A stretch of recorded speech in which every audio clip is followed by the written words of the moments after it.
Bismillahirrahmanirrahim. Assalamu alaikum dear students. We are studying ordinary differential equations and our topic is system of linear first order differential equations. This is our lecture number 25 and the content about the lecture number 26 will also be discussed in this lecture. Actually, particularly you people have done system of linear equations in your linear algebra course, in which you people were solving different system of linear equations. Sometimes this system was square and sometimes those systems were rectangular, and you were finding out the solution of to such systems. Now our concern is about the first order linear differential equation and the system of such an equations. We will devise the strategies and methods in order to solve such a system of equations.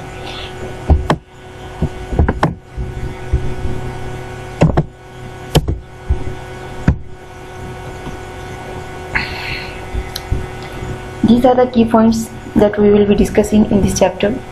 That preliminary theory about the linear system. In today's lecture, we will be discussing the basic concepts. What kind of the linear system we will be having when it is containing the differential equations into them, and then we will be discussing the basic concepts related to the solution vector, fundamental set of solutions, and the linear dependence and independent, and solution of system of homogeneous linear differential equation, and similarly solution of system of non-homogeneous linear differential equations. So let's in next two topics we will be discussing the homogeneous linear system and non-homogeneous linear system. In homogeneous linear system, we will learn that how to find out the distinctly real eigenvalues, repeated eigenvalues, and complex eigenvalues, and eigenvectors related to all of these, and then solution vector associated to these eigenvalues and eigenvectors. Let's talk about the basic concept of the linear system. The things that you people need to review into this particular topic are the matrix notation and properties and its properties. This will be used extensively in this chapter. It is imperative that you review the appendix 2 or linear algebra text if you are unfamiliar with the concepts. Okay, now our main concern is the first order system of linear differential equation. We will not be talking about the second order system of differential equation. We will not be talking about the higher order system of differential equation. Our main concern is system of first order linear differential equations. It will be having this type of the formation that you are seeing in your equation number 2. You will can see this is first equation is dx1 by dt. Then the right hand side is having g1 and that is a function of t, and the other variables x1, x2, xn. Means you can have the terms on right hand side that will contain many other variables like x, y, z, or x1, x2, and x3 or xn along with the variable t, and this so on. So this form will be called the normal form, and this system is called the first order system simply. अब हम बात करते हैं linear system की, जिसे हम encounter करेंगे पूरे टेक्स्ट में या इस चैप्टर में जिसके ऊपर में हमारी बात होने जा रही है. हम अगर देखें तो इस सिस्टम को जब हम बेसिकली एक स्टैंडर्ड फॉर्म में देखते हैं और n बाय n का एक सिस्टम देखते हैं, n बाय n सिस्टम से मुराद कि उसमें n इक्वेशंस हैं और n ही उसमें वेरिएबल्स की तादाद है. जैसे आप लीनियर सिस्टम ऑफ इक्वेशन में देखते थे, इसी तरह से आप system of linear differential equation में देख रहे हैं. अब यहाँ पर आपके पास जो सिस्टम ऑफ इक्वेशन है that is n cross n scale system है आपके पास. When each function g1 g2 gn into is a linearly dependent, या वो x1 x2 xn पे भी डिपेंड करता है और एक और वेरिएबल t पे भी डिपेंड कर रहा है. We get the normal form of the first order system of linear equation. अब इसमें क्या है कि अगर हम इस पे गौर करते हैं तो हमारे पास लेफ्ट हैंड साइड पे है dx1 by dt. If we look at the first equation, this is a1 t x1, a1 t x2, a1 t xn, and the last term is f1 t. Same structure goes in all other equations, and we will be following the same pattern throughout the system. The main thing is that how to distinguish between the homogeneous system and non-homogeneous system when this kind of the system is in front of us. Simply we will see that कि हमारे पास जो इसमें last term के अलावा जो बाकी सारा system है वो हमारा होमोजीनियस सिस्टम है। अगर हमारे सिस्टम में कोई टर्म्स जिसमें टी इन्वॉल्व हो जाता है तो हमारा सिस्टम नॉन होमोजीनियस सिस्टम कहलाएगा। लेकिन अगर हमारे सिस्टम में एक्स वाई जी वेरिएबल मौजूद हैं, x1 x2 x3 x4 मौजूद हैं, लेकिन कोई टर्म ऐसी नहीं है जो सिंपली सिर्फ टी के ऊपर डिपेंड कर रही हो, तो हम उस सिस्टम को होमोजीनियस सिस्टम कहेंगे। लाइक कि अगर मैं इस सारी को इससे स्लाइस कर दूं तो ये आपका होमोजीनियस सिस्टम है, जबकि इतना जो आपके पास आ रहा है ये कंप्लीट आपके पास नॉन होमोजीनियस सिस्टम है। We refer to a system of the form given in the equation 3 simply as a linear system. ये सिस्टम आपके पास linear system of first order differential equation कहलाएगा। We assume that the coefficients a1, i, j as well as the function fi are continuous on the common interval i। क्योंकि वो t के function है तो वो t के ऊपर वो कंटिन्यूस है। अब ये लीनियर सिस्टम है, it's said to be homogeneous. अगर ये हमारे पास एफ आई टी जो है वो ज़ीरो है तो ये एफ आई टी जितने भी ये फंक्शन एफ टी की टर्म्स हैं ये ज़ीरो है तो ये होमोजीनियस है। अगर ये टी की टर्म्स मौजूद हैं तो ये नॉन होमोजीनियस सिस्टम है। अगला काम ये है कि हमें इसको लर्न करना है how to write it down into the matrix form. You people are too much familiar with this notations, this is just a recap, we just have to go through once so that we can just recap the things that we need to. अब इसमें matrix notation में अगर हम देखें तो हमारे पास x जो होता है उसमें हम अननोन्स को लिखते हैं x1, x2, x3, xn। Most of the time अगर आप देखते रहते हैं अपने लीनियर अलजेब्रा के कोर्स में जब आप सिस्टम ऑफ इक्वेशंस को सॉल्व करते हैं तो ये x आपका एक सोल्यूशन वेक्टर भी कहलाता था। अब आगे जाके भी इस x ने एज ए सोल्यूशन वेक्टर ही काम करना है। लेकिन अगर हम यहाँ पे देखें तो जितने भी x हैं उनको हमने कंबाइन एक कॉलम वेक्टर की फॉर्म में लिख लिया। कोफिशिएंट मैट्रिक्स को हम AT से डिनोट करते हैं जिसमें सारे कोफिशिएंट्स को कलेक्ट कर लेते हैं और लास्ट टर्म जो हमारे सिस्टम में आती हैं जो कि सिस्टम को नॉन होमोजीनियस बनाती हैं उनको हमने कैपिटल F ऑफ T में कलेक्ट करके कॉलम वेक्टर बना लिया F1T, F2T एंड Fnt। फिर हम इसकी आगे एग्जाम्पल के साथ इसको थोड़ा सा समझने की कोशिश करते हैं कि अगर हमारे पास कोई सिस्टम होमोजीनियस है तो उसको हम मैट्रिक्स फॉर्म में कैसे लिखेंगे और अगर हमारे पास कोई नॉन होमोजीनियस सिस्टम है उसको हम मैट्रिक्स फॉर्म में कैसे लिखेंगे। अगर हमारे पास कह रहे हैं कि x is equal to x y है then the matrix form of the homogeneous system, this is a homogeneous system. अब आप इसमें देखेंगे वेरिएबल x और y हैं, दो ही वेरिएबल हैं, दो ही इक्वेशन हैं आपके पास dx/dt एंड dy/dt। वेरिएबल कौन कौन से हैं x और y और आपके पास कोई टर्म ऐसी नहीं है जिसमें t मौजूद है। सो हम इसको क्या कह सकते हैं कि this is an homogeneous system. So इसको अगर हम लेफ्ट हैंड साइड को क्या लिखेंगे कैपिटल X डैश और राइट हैंड साइड पे हम कोफिशिएंट मैट्रिक्स को अलग कर लेते हैं और x कैपिटल X डिनोट करता है इन वेरिएबल x y को। जब आप इसको मल्टीप्लाई करोगे you will get back to that. Okay, next आपके पास पार्ट B है जिसमें आपके पास x y z आ जाता है। x y z डेफिनेटली आपके पास definitely you will be having 3/3 system of differential equation, then the matrix form of the non-homogeneous system is। आपके पास non homogeneous system क्यों है? क्योंकि इसमें x y z के अलावा t वाली टर्म्स भी मौजूद हैं। ये t वाली टर्म जो है वो इस सिस्टम को आपको नॉन होमोजीनियस सिस्टम बनाती हैं। This is dx/dt 6x + y + z and t। हमने क्या करना है लेफ्ट हैंड साइड को हमने x डैश लिख दिया capital X dash, coefficient matrix लिखा अलॉन्ग विद दैट x, ये हमारा इतने को कलेक्ट करके हम लिख रहे हैं एंड जो हमारे पास लास्ट टर्म्स आती हैं पूरे के पूरे सिस्टम में उसको हमने अलग से एक कॉलम वेक्टर की फॉर्म में लिख दिया। So this is the matrix notation for the non homogeneous system. आगे बात आती है सॉल्यूशन वेक्टर की। जब हमारे पास सिस्टम ऑफ डिफरेंशियल इक्वेशन होगा तो उसका सॉल्यूशन कोई एक सिंगल सॉल्यूशन नहीं होगा बल्कि उसका सॉल्यूशन कोई सॉल्यूशन वेक्टर बनेगा। अगर हमारे पास कोई 2x2 का सिस्टम होगा तो उसके सॉल्यूशन वेक्टर में दो वेरिएबल्स आएंगे। अगर हमारे पास 3x3 का होगा तो उसमें x1, x2, x3 ये x, y और z आएंगे। अगर हमारे पास n/n system of differential equation मौजूद है तो उसका सॉल्यूशन वेक्टर आपका होगा x1t, x2t और xnt। Particularly in this whole text in today's lecture or next two lectures, what we need to learn that how to find out this solution vector, what methodologies, what techniques, what algorithm or what method we can adopt in order to find out the solution vector. Solution vector is what? Solution vector is such a column vector which satisfy the system of given differential equation. When it satisfies the given system of given differential equation, it becomes the solution to the given system of differential equations.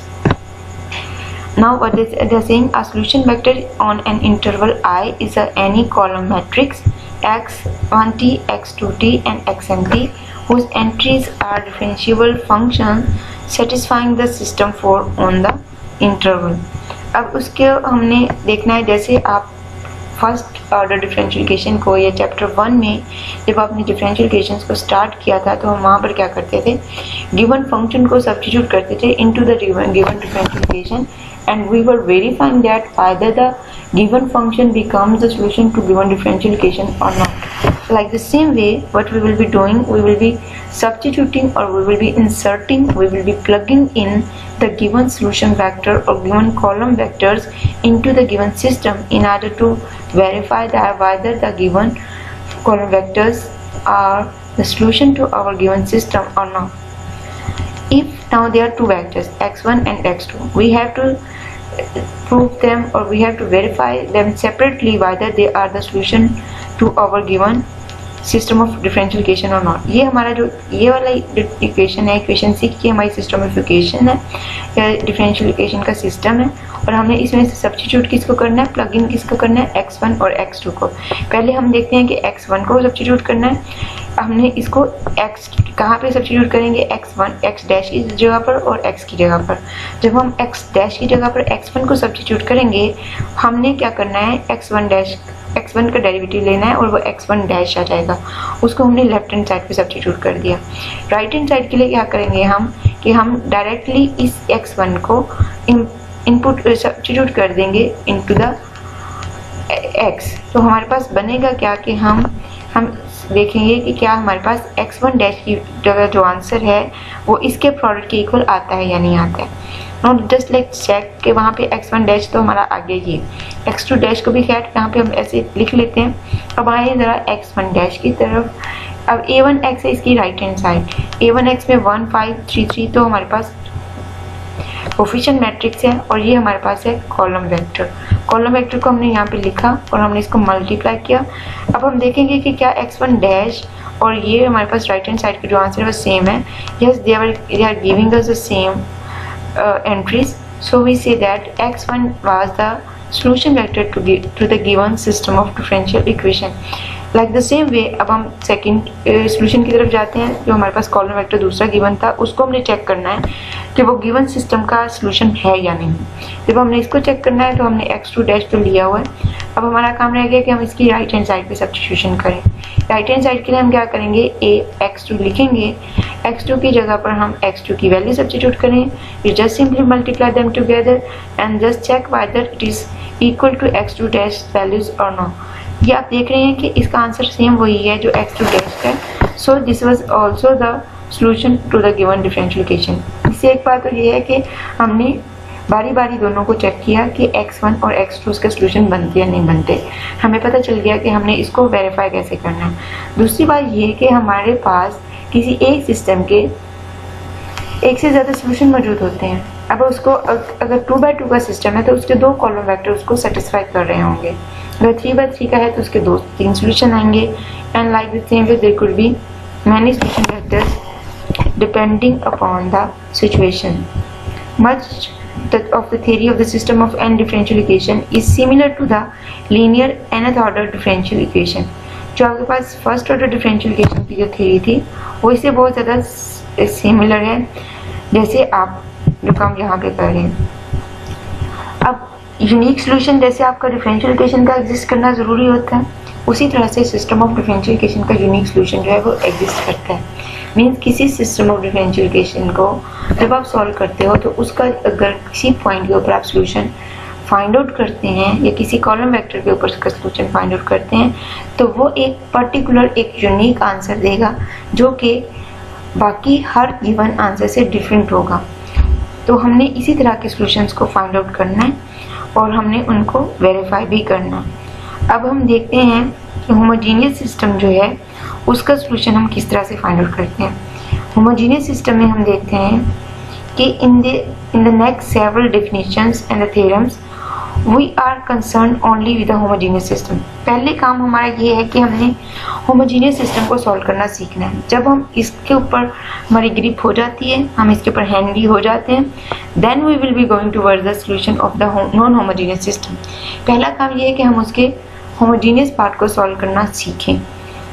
Okay, without stating it we will all assume that Aij and Fi are continuous function of t on some common interval I। अब superposition principle में हमने एक चीज़ देखनी है कि हमने superposition principle वही ऐसा ही है जैसा आप चैप्टर 4 में फॉर हायर ऑर्डर डिफरेंशिएशन आपने डिस्कस किया था। अगर आपकी हायर ऑर्डर डिफरेंशिएशन में आप देखते थे कि एक से ज़्यादा सोल्यूशन उसके मौजूद हैं, तो उन सोल्यूशंस को कंबाइन करके लिखने से भी जो सोल्यूशन बनता है, जो आपके पास स्टेटमेंट बनती है या जो एक्सप्रेशन बनता है, वो आपका सॉल्यूशन होता है of the given differential equation. अब इसी तरह से जब आपके पास कोई सिस्टम ऑफ इक्वेशन मौजूद है और उसके एक से ज़्यादा सॉल्यूशंस हैं, तो हम क्या कर रहे होते हैं कि हम उन सॉल्यूशंस को कंबाइन करके सुपरपोजिशन प्रिंसिपल उसके ऊपर इम्पोज करते हैं। सुपरपोजिशन प्रिंसिपल जब हम उसके ऊपर इम्पोज करते हैं तो हम क्या करते हैं कि हम कहते हैं कि हम उसको लीनियर कॉम्बिनेशन की फॉर्म में अगर लिखें तो जो हमारे पास बनने वाला सॉल्यूशन है, कंबाइंड सॉल्यूशन है, वो भी एक सॉल्यूशन है। मतलब ये कि हम छोटे छोटे सॉल्यूशन को मिला के एक बड़ा सॉल्यूशन बना लेते हैं जिसमें उस सिस्टम के सारे सॉल्यूशन आ रहे होते हैं इन लेमैन लैंग्वेज। अगर x1, x2 और xk आपके पास कोई सेट ऑफ सॉल्यूशन है किसी होमोजीनियस सिस्टम ऑफ इक्वेशन के लिए, तो उनका जो लीनियर कॉम्बिनेशन है C1x1 plus C2x2 plus Cn या Ck वो भी एक सॉल्यूशन कहलाता है। You can recall the concept of superposition from your physics, FSC physics, that कि वहाँ पर हम दो स्मॉल एम्पलीट्यूड की वेव्स को कंपाइल करके कंबाइन करके सुपरपोजिशन प्रिंसिपल उन पे इम्पोज करते थे, तो बड़े एम्पलीट्यूड की एक वेव जो है वो क्रिएट हो जाती थी। सो सिमिलरली आपका जो सुपरपोजिशन प्रिंसिपल है वो यही कहता है कि जब आप छोटे छोटे सॉल्यूशंस को मिला के करते हैं तो उनसे बनने वाला जो सॉल्यूशन है वो भी उसका सॉल्यूशन ही कहलाता है। या दो से ज़्यादा सॉल्यूशंस को कंबाइन करके लिखें तो वो भी एक सॉल्यूशन होता है। Next concept is linear dependence and linear independence. Next, as you people were discussing linear dependence and independence for the higher order differential equation, similarly we will be checking upon the things that if you people are having more than one solution vector or your system is having numerous solution vectors, then they all must be linearly independent from one another in order to form the fundamental set of solution। Means जब आप किसी system of equations का solution लिखते हैं तो उनमें उसके जितने भी सॉल्यूशन वेक्टर्स होंगे वो आपस में लीनियरली इंडिपेंडेंट होने चाहिए। उसमें कोई चीज़ रेप्लिकेट नहीं करनी चाहिए और कोई वेक्टर एक दूसरे का इमेज नहीं होना चाहिए, उसका स्केलर मल्टीपल नहीं होना चाहिए, ताकि हम सिस्टम में दो सेम चीज़ों को, एक जैसी चीज़ों को डिस्गाइज ना करें और हम ये ना कह दें कि ये दो डिफरेंट चीज़ें हैं। तो अब यहाँ पर अगर हमारे पास कोई के हमारे पास सॉल्यूशन है और होमोजीनियस सिस्टम के, तो we say that the set is linearly independent अगर उनका लीनियर कॉम्बिनेशन जो है वो इक्वल टू 0 है। मीन्स उसके C1, C2, Cn all are not equal to 0। If set of vectors is not linearly independent on the vectors, it is said to be linearly independent। अगर ये C1, C2, C के सारे 0 होंगे तो ये linearly independent होगा। अगर C1, C2, C के सारे डिपेंडेंट होंगे तो ये इनमें से कोई ना कोई नॉन ज़ीरो होता है, नॉट ऑल ज़ीरो। रफली स्पीकिंग x1, x2, xk आपस में ये जो सॉल्यूशन वेक्टर्स होते हैं ये किसी सूरत भी एक दूसरे का एक दूसरे का स्केलर मल्टीपल नहीं होने चाहिए, एक जैसे नहीं होने चाहिए, एक दूसरे से इंटायरली डिफरेंट होने चाहिए। नेक्स्ट कि हमारे पास डिफरेंट सॉल्यूशन वेक्टर्स हो सकते हैं कि अगर कोई हमारे पास सिस्टम ऑफ इक्वेशन ऐसा है जिसमें नंबर ऑफ इक्वेशंस की तादाद बहुत ज़्यादा है, तो उसके सॉल्यूशन वेक्टर्स अगर फॉर एग्जांपल 10x10 का सिस्टम है, उसके 10 सॉल्यूशन वेक्टर आते हैं और हमने इंश्योर करना है कि वो आपस में लीनियरली इंडिपेंडेंट है। It would be some time very difficult और some time impossible for us कि हम उसको चेक करें अलग अलग चेक करें कि वो लीनियरली इंडिपेंडेंट है। Definitely we have to devise some strategy, some way out, जिसकी वजह से हम चेक कर सकें कि जो गिवन सॉल्यूशन वेक्टर्स हैं वो लीनियरली इंडिपेंडेंट भी हैं या नहीं हैं। So we are already familiar कि हमने कैसे चेक करना होता है लीनियरली डिपेंडेंट वेक्टर्स को या लीनियरली इंडिपेंडेंट वेक्टर्स को। In your vector spaces you people are done with, you people can take the determinant of them. In your linear algebra course, in the system of linear equations, you people know that people can find out the determinant, or you can take the echelon form of them. And now in chapter 4 for the higher order system of differential equation, we were taking the Roxian. Similarly, we will not be making it too much difficult. We will simply be taking the Roxian of all given solution vectors. We will be writing down the solution vectors in the form of columns and we will be taking the determinant of all such a solution vectors. हम उन सभी solution vectors को एक matrix form में लिखकर उसका determinant लेंगे।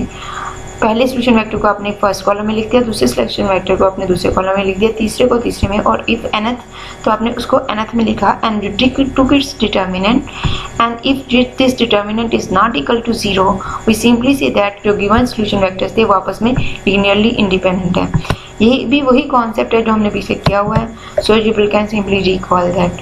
अब बात आगे आती है fundamental set of solution. Fundamental set of solution definitely एक ऐसा सेट ऑफ सॉल्यूशन होना चाहिए जिसमें सारे के सारे सॉल्यूशन वेक्टर्स एक दूसरे से लीनियरली इंडिपेंडेंट होने चाहिए, उसमें कोई चीज़ रेप्लिकेट नहीं करनी चाहिए।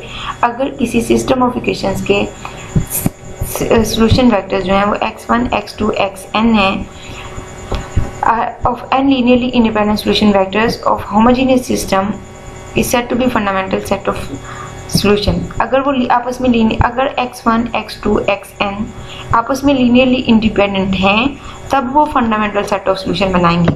अगर ये आपस में linearly independent ना हो तो ये fundamental set of solution नहीं बनाते। Existence of fundamental set of solution जो है there exists a fundamental set of solution for the homogeneous system on the interval। Her system of जो इक्वेशन होता है उसका एक fundamental set of solution exist कर रहा होता है। हमारा काम ये होता है कि हमने इंश्योर करना होता है कि हम जो भी सॉल्यूशन लिखने जा रहे हैं किसी भी सिस्टम ऑफ इक्वेशन का, जब हम उसको कंबाइंड फॉर्म में लिखते हैं तो गिवन जो भी हमारे फाइंड किए हुए सॉल्यूशन वेक्टर्स हैं वो आपस में लीनियरली इंडिपेंडेंट हों। फिर उसी को हम जनरल सॉल्यूशन की फॉर्म में लिखते हैं। अगर हमारे पास x1, x2, xn fundamental set of solution बनाते हैं तो हमने उन सभी को सेट में वेक्टर्स अलग-अलग से होंगे। जब आपने एक जनरल सॉल्यूशन लिखना है तो definitely you will be writing them down together in the form of a linear combination और in the form of scalar multiple and sum of each other, c1 x1 plus c2 x2 plus cn xn।